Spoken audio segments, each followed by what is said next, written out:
For those who watched the clipped version of our first segment, this is going to sound like an awkward segue, but speaking of Godzilla, news on the Donald Trump front. Trump is disqualified from the 2024 ballot, Colorado I Supreme knew you were going to do Court. that. I would have put Godzilla on the sound drop. Oh, that's right. Yes. Well, I just thought of it. I was not planning that, actually. That was just off the top of my head. That's improv, baby. Improv, that's correct. Trump disqualified from 2024 ballot, rules the Colorado Supreme Court. It's the first court to find that the disqualification clause of the 14th Amendment applies to Mr. Trump, in addition to affirming that he engaged in insurrection.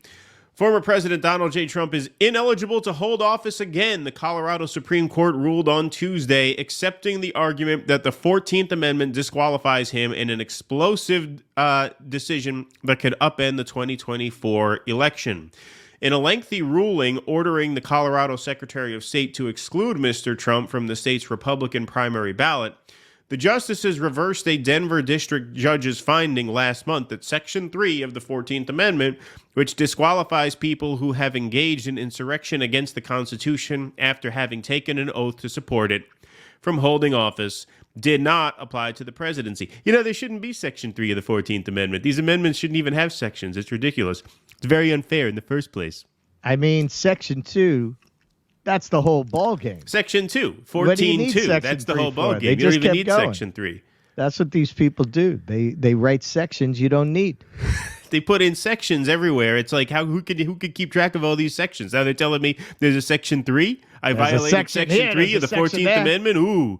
What are you going to do? When I was in the White House, I used to trip over a Section 7 on my way to the bathroom. Yeah, exactly.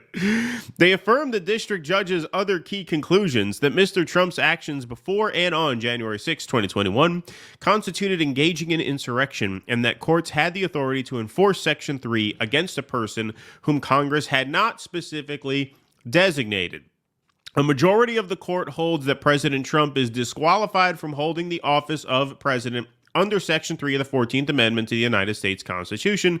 The court wrote in a 4-3 ruling, because he is disqualified, it would be a wrongful act under the election code for the Colorado Secretary of State to list him as a candidate on the presidential primary ballot. Quote, "We do not reach these conclusions lightly," the majority wrote. "We are mindful of the magnitude and weight of the questions now before us.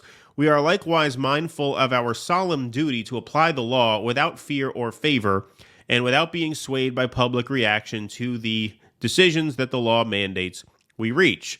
Mr. Trump will appeal to the United States Supreme Court," his campaign said in a statement.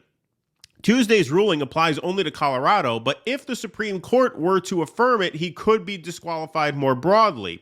The Colorado Supreme Court stayed its ruling until January 4th to allow time for Mr. Trump to appeal to the Supreme Court.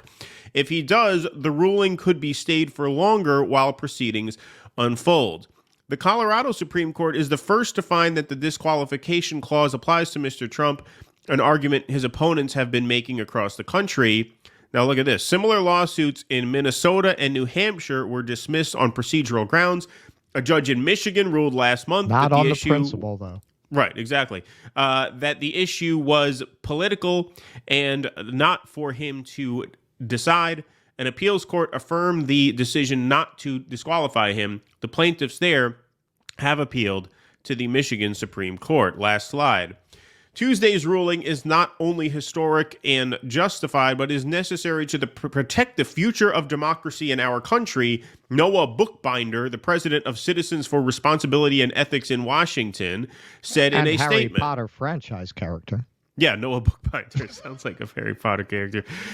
His organization represented the voters seeking to disqualify Mr. Trump. Mr. Trump's campaign denounced the ruling.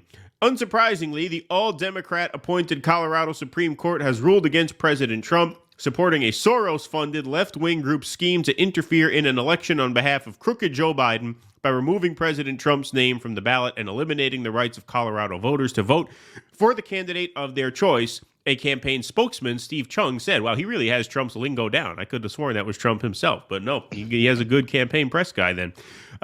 We have full confidence that the U.S. Supreme Court will quickly rule in our favor and finally put an end to these un-American lawsuits. Donald Trump spoke out about this himself at a rally in Iowa. Here's Donald Trump in Waterloo, Iowa. It's no wonder crooked Joe Biden and the far-left lunatics are desperate to stop us by any means necessary. They are willing to violate the U.S. Constitution at levels never seen before in order to win this election. Joe Biden is a threat to democracy. It's a threat. They're weaponizing law enforcement for high-level election interference because we're beating them so badly in the polls. Yeah. So this is the thing. They're doing this at a time when Donald Trump is leading in the polls. And if the election were actually held today, it's almost certain he would win. I mean, almost certain. Yep. And so this is obviously... In a landslide. Oh, yeah, in a landslide. In a Reagan-esque landslide. It's a huge move. It's a huge move, and I think it is an anti-democratic move because the amount of interpretation required to arrive at that ruling is so vast. First, you have to interpret January 6th as an insurrection, right?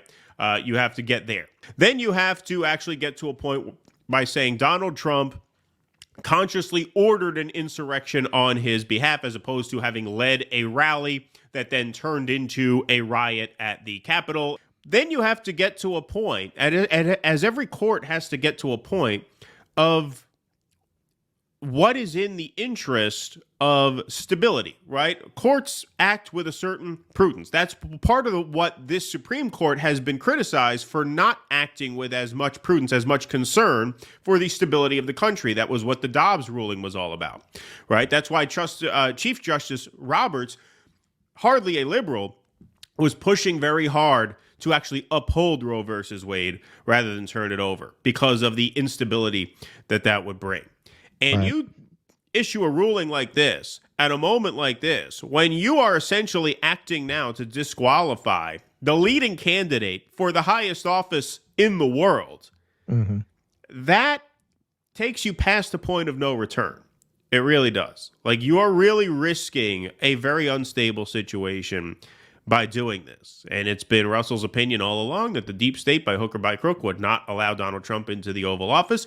This was one of the tactics that we told you was on the table months back. As soon as this case came up, we said, keep an eye on this because this could be one of the big things that they try and do. It's very uncertain whether or not this decision will be upheld at the SCOTUS level. But for now, that is a big move. And I would argue quite the anti-democratic move. I just have to show you guys this because I think you'll laugh. The Lincoln Project, those defenders of democracy. We're conservative, but democracy first. Trump is a threat to democracy. They tweeted this out with a crystal ball. Joe Biden wins Colorado. The defenders of democracy.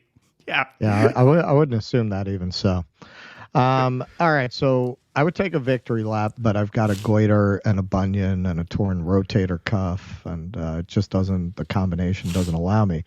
This is what I've been telling everybody, and I don't know why people who mostly, look, if they're watching us, and I see what you guys say in the chat, none of you have any faith in the system. Most of y'all are veterans of the Sanders campaigns, and the rest of you are completely anti-establishment MAGA folks. Why on earth would you give so much pushback to the idea that the deep state will not allow this guy to be president? I've been saying it for like a year now. No, Trump's going to win. Why would you think that? Why on earth do you think that? Look at all the other beliefs that you have, okay? Do they add up to the establishment allowing this person back in the White House? They got taken by surprise last time. That's not going to happen. Meaning 2016, again. Right. 2016, they got taken by surprise. They did not see it coming the day of the election. What? And New York Times had it 90% for Hillary? 98%. Yeah. No, the establishment propped up Trump because of how certain they were that he would lose and that Hillary would win. They saw Trump nomination as the key to the Hillary presidency. Right. The Pied Piper strategy. Exactly. Her campaign encouraged his nomination. They're not going to get tricked like that again. They will not let this guy be president. Remember what they did with Bernie? Yeah, okay, so that's inside the Democratic Party. Our MAGA friends, you always run around talking about how much power the Democrats have in our institutions. So why the fuck do you think they're going to allow this guy to be president? He is not going to be allowed, one way or another, to re-enter the White House. So at that point, I don't believe Joe Biden can win. I think it's going to be whatever Republican winds up taking up the torch. And I still believe that's Ron DeSantis. Russell still thinks it's Ron DeSantis. Well, because think about it. I mean, my premise has always been predicated on that. Not that DeSantis would beat Trump with a GOP primary base in a fair election, that he's going to be the next man up after they take out Trump one way or the other. So who would it be? Not Vivek. Like, they like Vivek, but he's not as established. He doesn't have the kind of operation. They don't know him as well. He doesn't have executive experience. Haley is the candidate for the Nicole Wallace Lincoln Project Republicans. Clearly, there are not enough of those to overwhelm the MAGA voters, and the MAGA voters are certainly not going to go to her. You take Trump out of the equation, who wins? DeSantis.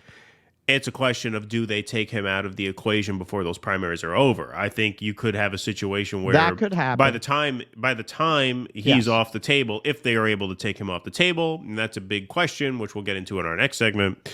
If they are able to do that, at that point, it might fall. I don't know how you would do that. If after the primary's over, the nominee has to drop out, do they put the vice president up? That's probably not amenable to the establishment either, because they don't want a Trump person in there. I believe does the RNC vote and do it? Like, I don't even know how that works, to be honest with you. They don't have the super delegates like the Democrats do, but they were floating it. There was a way for them to block the Trump nomination, I think.